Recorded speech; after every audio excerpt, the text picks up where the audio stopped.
Our next speaker, before I introduce the next speaker, for those of you, we're going to be praying in this room in 45 minutes, so please bear with us.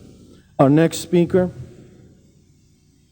and our speakers really did not want us to give them a formal introduction, but I will say that while we flick the channels and look at the crime scenes, there are brothers out there who are living in those communities who want to change the image that is on those televisions. And they live in the reality of what's happening in our inner cities. And one of the brothers who've been helping young people to change their lives is our next brother, Brother Mustafa Fletcher. Mustafa.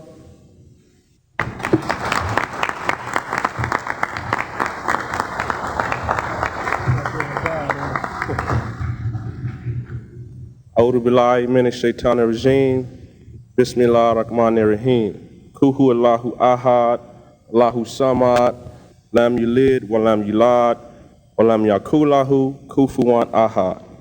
Greet you brothers and sisters in the Arabic language, which means peace be unto you. Assalamu alaikum. Before I begin, I would just like to give thanks to Allah for letting me have the opportunity to actually talk to the world. And I would like to thank the two brothers that are most important to me. One is Da Fardan and E.M. Abdul Mu'min, the brothers in the audience. I think that you need to give them brothers a round of applause, because them brothers are in the youth authority, just like this brother right here who spoke. Them brothers in the youth authority, saving souls.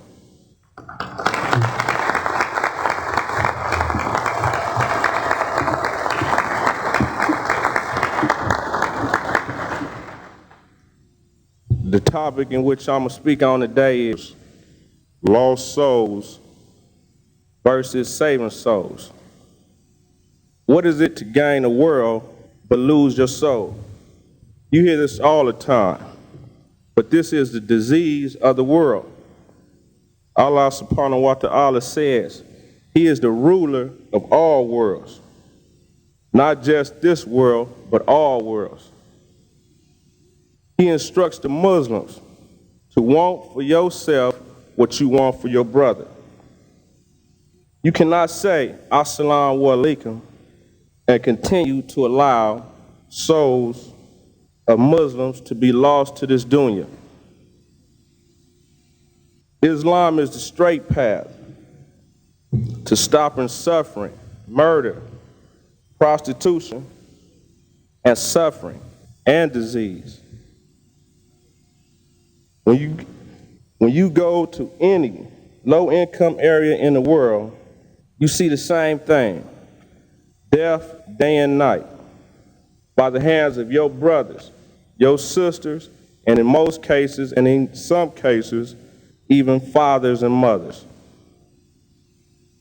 When the deen isn't established and supported by the Muslim, Shaitan steps in and says, I'll help you. Just take what you want. Kill, loot, steal, cause harm. Now, the people who annoyed you, now they are crying. Oh, Mary just got killed at the ATM. Big boy just got his head blew off. I'm tired of hearing about babies dying, grandmothers being murdered day and night.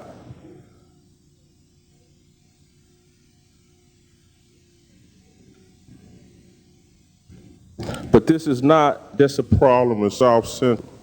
This is a worldwide problem. The ghettos in South Central are no different from the ghettos around the world. I'm going to use myself as a perfect example of the tragedies that happen in the ghetto life in South Central I'm quite sure it goes on the same way around the world. I lost my best friend to gang violence, practically by my hands, in a drive-by shooting, in which he fell into the gun blast of a 12-gauge shotgun. I was 14 years old, blew all this part of his head off to his eyes. This is the kind of stuff I'm witnessing, your kids are witnessing, and it's what's going on around the world. I had flesh on my forehead. My pants were so thick with blood, when I jumped out, blood was all over me. But Allah has bestowed His mercy on the Muslim, because death on this earth, when you die on this earth, it's over. Your soul is now to stand judgment for the good and bad merits in which you have done on this earth during your time while you was here.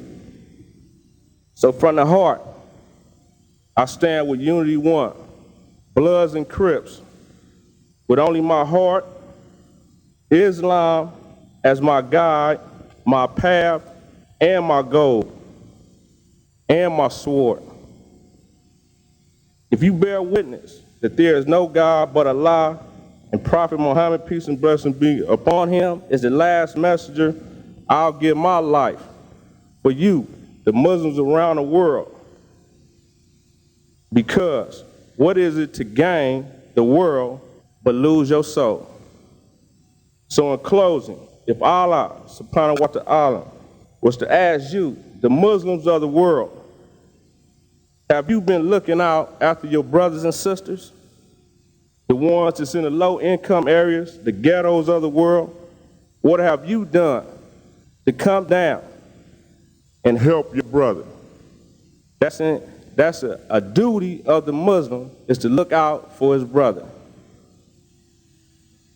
So in closing, Unity One started in the ghetto, in the low-income areas, South Central, Watts, the West Side, and it's South Centrals and Watts around the world. It's not just in South Central, it's around the world. We do right here, what I say will affect you in more ways than one. When I stand up here and talk to you, brothers and sisters, I'm talking from the heart. We stay in the low-income areas, and we see death every day. It's not a mystery. When you can see 3 and 4 people die, when a young 13-year-old or 10-year-old can blow your grandmother's head off and not have no remorse for that, something's going on. The Muslims are not doing their job. And I feel that from the heart. Because if the Muslims was doing their job, my friend wouldn't have lost his life. I wouldn't have went to jail. I'd have been on the straight path. You know, some of you brothers holding, Islam,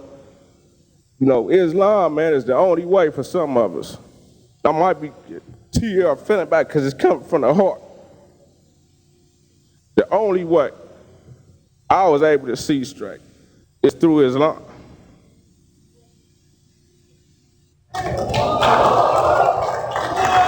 Assalamu alaikum. Allahu Akbar. Allahu Akbar.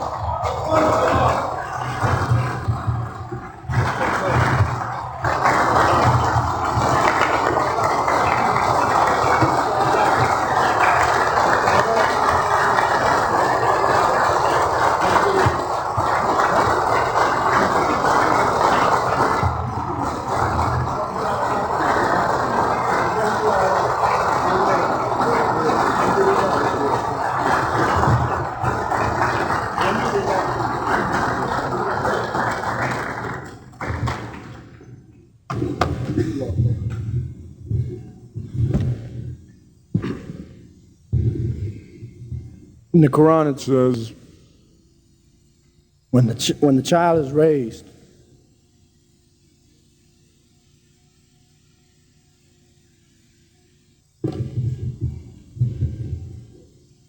Takbir! Takbir! Takbir! When the child is raised and is, when a child is raised and it'll question the one who buried it alive and said, "What crime have I committed? What crime have I committed that my life was taken?" And our brother just reminded me, if I am questioned on the day of judgment, what crime have I committed by ignoring the inner city? May Allah help me and all of us.